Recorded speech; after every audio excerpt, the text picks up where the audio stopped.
RCR. A esta hora vamos a tomar contacto y le agradecemos la amabilidad que tiene con RCR, Red de Comunicación Regional, al señor Daniel Hermosa Negreiro, es el director del Centro de Estudios MIPES Unidas del Perú. Y le agradecemos, como siempre, la cordialidad con RCR, Red de Comunicación Regional. Qué gusto saludarlo, señor Hermosa, muy amable. José, ¿cómo estás? Buenos días, muchas gracias y feliz año. De la misma manera, un feliz 2024, ¿no? Desde el Centro de Estudios de las MIPE Unidas, ustedes han elaborado y han recogido algunas ideas para enfrentar la recesión, ¿no? Que nos parecen bastante, digamos, pertinentes en momentos en que el país sufre una aguda recesión económica, pero para el gobierno parecería ser que la cosa es totalmente diferente. En primer lugar, me gustaría conocer, antes de que nos dé a conocer, cuáles son estas propuestas, estas ideas que ustedes están presentando justamente como manera de salvataje, reactivación para un sector tan importante como las MIPES. Me gustaría conocer cuál es la situación en estos momentos de las pymes en el país, por favor. Bueno, José, claro, encantado. Mira, la situación es bastante complicada. Nosotros en una información difundida en el mes de diciembre, casi en los últimos días, señalábamos que lamentablemente pues, ninguno de los indicadores favorecía a la micro y pequeña empresa, ¿no? Las ventas fueron muy malas en el mes de diciembre, ¿no? Yo creo que el promedio nacional de lo que tú pretendías vender en el mes de diciembre no ha llegado ni siquiera al 55% en promedio nacional, ¿no? En algunas regiones con las justas han llegado al 30%, como por ejemplo Puno.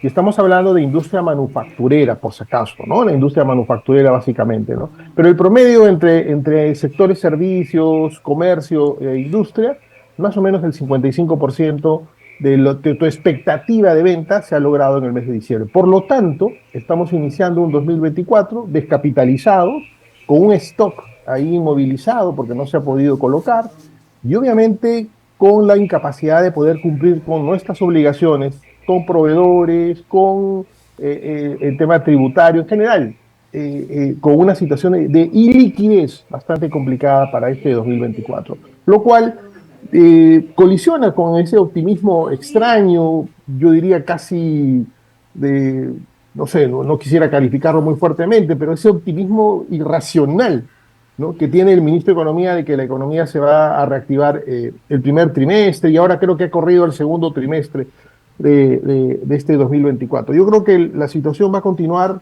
probablemente muy parecido a lo que nos ha tocado en el 2023 por causas internas, o sea, por causas del mismo gobierno que toma decisiones muy atrasadas cuando debería ser decisiones oportunas, como por ejemplo Compras Mi Perú, ¿no? Que era para el sector manufacturero, o que es para el sector manufacturero, que fue, digamos, habilitada con un recurso en el febrero del año pasado y que hasta ahora no se ha gastado un sol. Ahí nomás date cuenta, o quiero que la gente se dé cuenta, cómo es que el aparato público, lento, indiferente, no toma decisiones rápido o no actúa de manera diligente, y eso, ¿qué ocasiona? La pérdida de empresas y la pérdida de empleo en el país, ¿no? Lo mismo pasa en diciembre, lo alertamos, ¿no? Y tuvimos la oportunidad de decirlo aquí a comienzos de diciembre. Se están evitando, o mejor dicho, no están pagando a las instituciones del Estado, a las empresas en general, no importa el tamaño.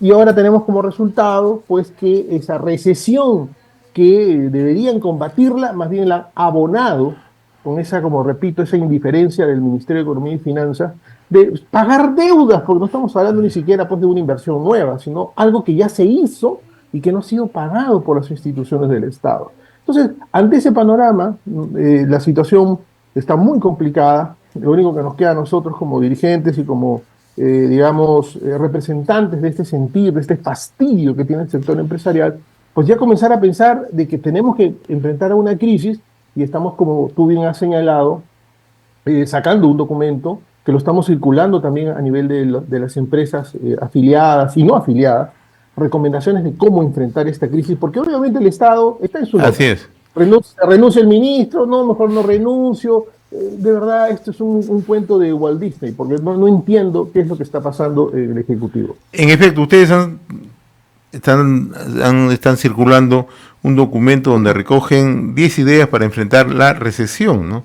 Coméntenos, porque esto es de suma importancia, ¿no? Y tiene efecto en la micro, pequeña empresa en nuestro país, ¿no? Sobre todo como una manera de salvataje, una manera de que se tomen todas las medidas necesarias. Coméntenos, por favor.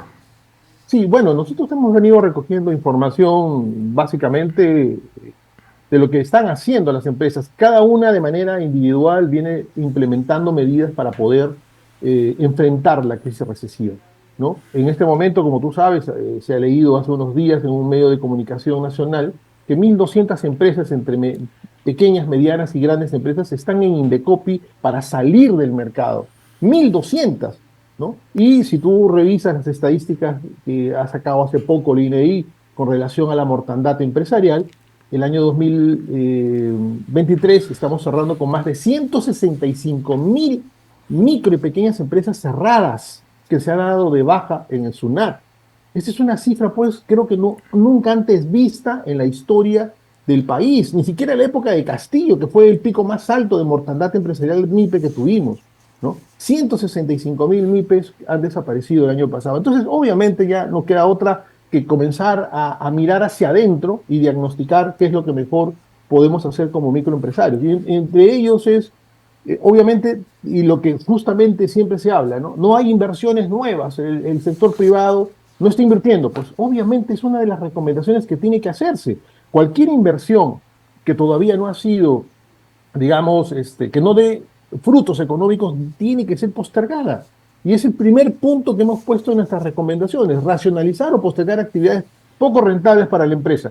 Y no digo poco rentables porque sean malas actividades económicas, sino que en este momento, con un mercado en recesión, ¿cómo vas a invertir pues en nuevas aventuras empresariales? Es imposible, porque el mercado no está reaccionando, el mercado en este momento está en cuidados intensivos, ¿cierto? Está con respirador. Entonces, ¿cómo puedes tú emprender una nueva línea de negocio? Es decir, es muy complicado. La segunda, obviamente, tenemos que ser realistas. No podemos proyectar el año 2024 con cifras históricas de un buen año, decir, bueno, voy a vender 100 soles. No, tienes que comenzar a planificar con el 50% de tu facturación histórica, de tal manera que tus expectativas, ¿no? Y tu inversión va a ir de acuerdo a esa proyección, porque ser optimista en este momento es realmente poco realista.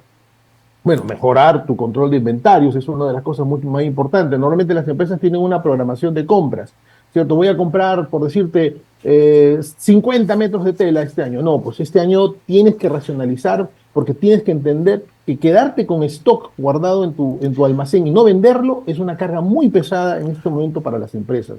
Obviamente, el momento de la producción, la disminución de la merma, ¿no? Normalmente todas las empresas que manufacturamos, e inclusive las que almacenamos productos, tenemos que cuidar de que no exista la merma, ya sea por deterioro del medio ambiente o por pérdida al momento de fabricar. Es muy importante porque en este momento no estamos en condiciones de desperdiciar.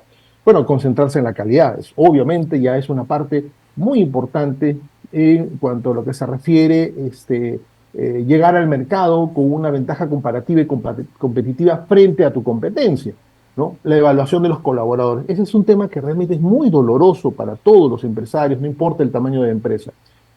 Lamentablemente, estas 1.200 empresas que están en Indecopi, entre grandes, medianas y pequeñas, y las 165.000 que se han ido el año pasado, se han ido a la informalidad, probablemente muchas de ellas, se ha perdido mucho empleo. Algunas cifras que manejamos nosotros habla de 500.000 de puestos de trabajo perdidos.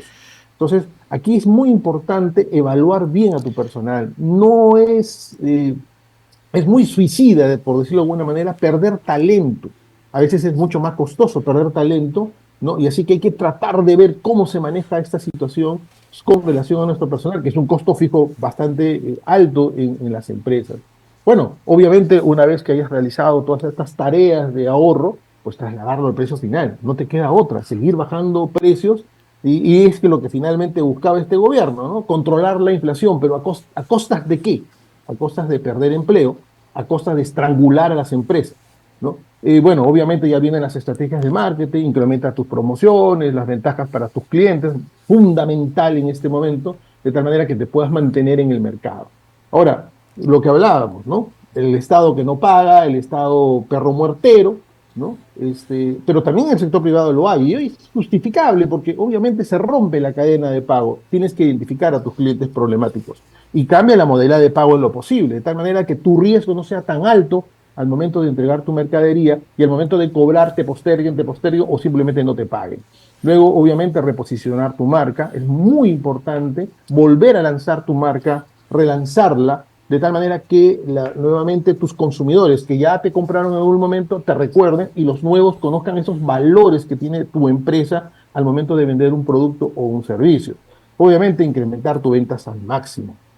Es obvio lo que tienes que hacer, ¿no? Y ahí recomendamos crear grupos multidisciplinarios al interior de la empresa para potenciar el área comercial. El contador tiene que estar presente, si tienes un financista también, de tal manera que el gerente de comercial pueda tener un diagnóstico más claro de lo que está pasando al interior de la empresa. A veces el gerente comercial simplemente se dedica a vender. Necesitamos que el área comercial funcione de manera articulada con las otras áreas. Y finalmente, tienes que ver un mapa histórico de tu crecimiento. ¿Por qué eso?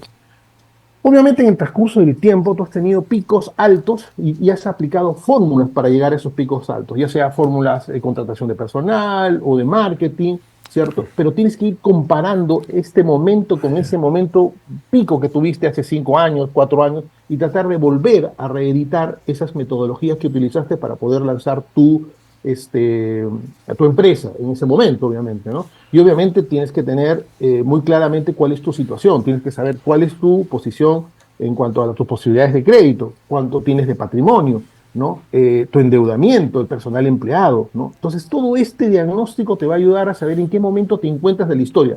Te comento finalmente, para terminar, muchas empresas en este momento dicen, estoy igual que hace 10 años, ¿no? O sea, hemos retrocedido 10 años. Otros hablan hace 4, hace 5, ¿no? Pero el promedio aproximadamente estamos regresando a hace 7 años en promedio, ¿no? En la situación del desarrollo empresarial en que nos encontramos. Hemos retrocedido 7 años. Estamos hablando casi antes de Kuczynski, ¿no? Donde empieza nuestra crisis política que nos ha llevado a esta crisis económica que aún no podemos solucionar. Así que esa es la contribución que hacemos como el Centro de Estudios de la MIPE, de MIPES Unidas del Perú, para que los empresarios tengan algunos tips que nos pueda ayudar a enfrentar esta grave crisis, y siempre agradecido a RCR de esta oportunidad de poder conversar a través de ustedes con miles de empresarios en todo el Perú, que es lo más importante. Gracias. Daniel, una última precisión. ¿Qué medidas, si es que el gobierno tuviera la voluntad, se deberían impulsar para poder reactivar nuestra economía y de manera particular a las pymes? Mira, yo creo que una de las primeras que tiene que hacer es pagar las deudas que tiene el Estado. El Estado probablemente esté llegando a los 15.000 o más millones, 15.000 millones de soles que pueda estar debiendo al sector empresarial en su conjunto. Solo la Autoridad de Reconstrucción con Cambios debe 1.000 millones de soles a sus proveedores que ya ejecutaron las obras y que no han podido cobrar en diciembre del año pasado. Y ahí nomás tienes 1.000 millones. Esto multiplícalo por las casi 3.000 unidades ejecutoras que tiene el país, ¿no? La Municipalidad de Breña, 200 millones, la misma Contraloría General de la República, escuchamos a Nelson Schack decir en la presentación a la Comisión de Presupuesto que debía 40 millones de soles, son la Contraloría, imagínate. Entonces, si nosotros hacemos una media, te imaginas multiplicado por todas las unidades ejecutoras, yo creo que sería una buena medida, ¿no? Y vamos a ir al Congreso, ¿eh? Inclusive hemos estado hablando con otros colectivos, otras organizaciones, para pedir, por ejemplo, que se elimine esta protección que tiene el Estado de que sus cuentas son inembargables. O sea, ellos pueden meter perro muerto y tú no puedes, tú haces un juicio, pero no puedes cobrar, tienes que esperar que ellos te programen el pago a 7 años. Eso es increíble. O sea, si tú debes a SUNAT, mañana sin que te pregunten, te intervienen tu cuenta corriente. O van a tu casa y te embargan. O sea, no, es increíble que el Estado sí tenga esas herramientas para poder quitarnos nuestro dinero, ¿cierto? Y nosotros, cuando ellos nos deben, no podemos hacer lo propio. Así que vamos a impulsar un proyecto de ley para quitarle esa protección irracional que tiene el Estado de no poder embargarle sus cuentas, por ejemplo. Y obviamente lo otro es el tema del fideicomiso, para que todas las compras de menor cuantía, esas que llegan a 8 UITs, el dinero se deposita en el banco y no poder estar pues mendigando que nos paguen. Entonces son algunas propuestas que tenemos para este año, y que las vamos a impulsar al interior del Congreso. Y lo otro, obviamente, es mejorar su eficiencia. Lo que está pasando con Compras Mi Perú no tiene nombre. Ya vamos a cumplir 1 año desde que salió el presupuesto y lo único que se ha gastado es en el sueldo de los funcionarios públicos, del director ejecutivo, del gerente, del cotizador. Ellos sí de ese dinero que fue destinado para las MIPES, de eso sí ellos están cobrando. Eso sí, pero un sol se ha gastado en ejecución de eso. Y la presidenta Boluarte ha ofrecido comprar uniformes. ¿Para qué año será? Pues me imagino que para el 2030. Porque si a esta velocidad no pueden manejar 176 millones, ¿te imaginas manejar 500? Entonces, de verdad, estamos muy preocupados por la ineficiencia. Si el Estado avanzara en eso, yo creo que ayudaría muchísimo a la dinámica económica, pero no lo está haciendo, José, no lo está haciendo. Y obviamente tiene que impulsar la inversión. Yo creo que la minería, y lo dijimos en el 2020, en plena pandemia, lo puedes revisar en nuestros tweets de esa época, el único que tiene la capacidad de pagar la cuenta de la pandemia y impulsar la economía es el sector minero. Y no se está apoyando el sector minero. Nosotros como MIPES hemos querido apoyar, hemos mandado oficios al Ministerio de Energía y Minas, a la PCM, poniéndonos a disposición para poder dialogar con las MIPES agriculturas de los diferentes lugares del país, como MIPE a MIPE, de tal manera de poder ayudar a que se destraben estos proyectos tan importantes para el país. Daniel, como siempre, muy reconocido por esta comunicación con RCR Comunicación Regional. Gracias y un feliz 2024. Suerte, saludos. Para ti, un abrazo. Buen día. Conversábamos con Daniel Hermosa Negreiro, el director del Centro de Estudios MIPES Unidas del Perú. RCR